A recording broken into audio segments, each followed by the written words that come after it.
Subscribe करें हमारे YouTube channel साधना gold को और पाएं वीडियो सबसे पहले। और हाँ, बेल आइकन दबाना ना भूलें। आज हम विवाह शादी में फेरों का महत्व नहीं समझते, विवाह शादी में हम लोग मुहूर्त का महत्व नहीं समझते।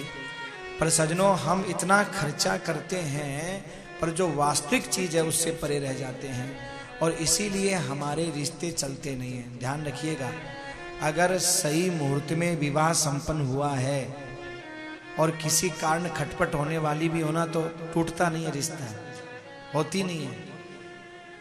पर फेविकोल का जोड़ अगर सही नहीं लगा है तो जल्दी टूट जाता है।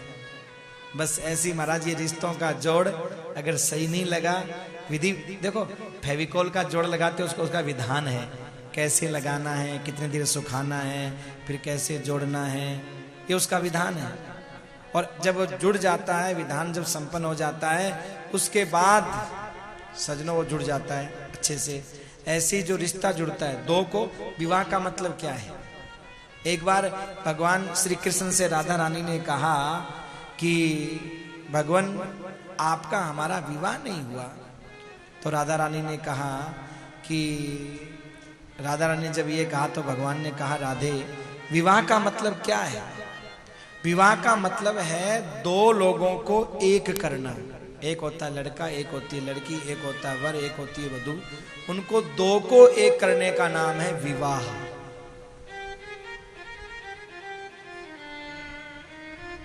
अब ये बताओ, तुम्हारे में हमारे में दो कौन है? बोले दो तो नहीं है, एक ही है। तो फिर विवाह किसका हो? दो ना, दो तो नहीं है, राधा और कृष्ण तो एक ही है। राधा रानी तन है तो प्राण है बिहारी, राधा रानी मुरली तो तान है बिहारी। हाँ, दो कौन है? एक ही तो है। विवाह का मतलब है दो को एक करना। और सजनों, दो को एक करने का मतलब है सही मुहूर्त का, सही समय का ध्यान रखना। ये कथा यही संकेत करती है कि आज हम विवाह शादी में खूब डेकोरेशन का ध्यान रखेंगे, खाने पीने का ध्यान रखेंगे। लड़के वाला ये तो जरूर कहेगा कि बारात की खातिरदारी अच्छी होनी चाहिए, पर ये कभी नहीं कहता कि भैया हमारा विवाह मुहूर्त पे ही होना चाहिए, देरी वेरी नहीं चलेगी।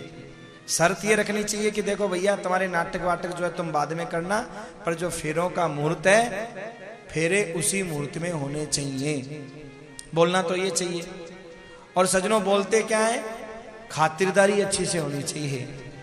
अरे भैया, खातिरदारी में कमी रह जाए कोई बात नहीं है, हाँ, दोबारा बुला करके कर देना। पर विवाह के मुहूर्त में अगर कमी रह गई तो दोनों की जिंदगी बर्बाद हो गई। आप ये मान के चलिए, दोनों की जिंदगी खराब है। इसलिए बहुत ध्यान रखना चाहिए।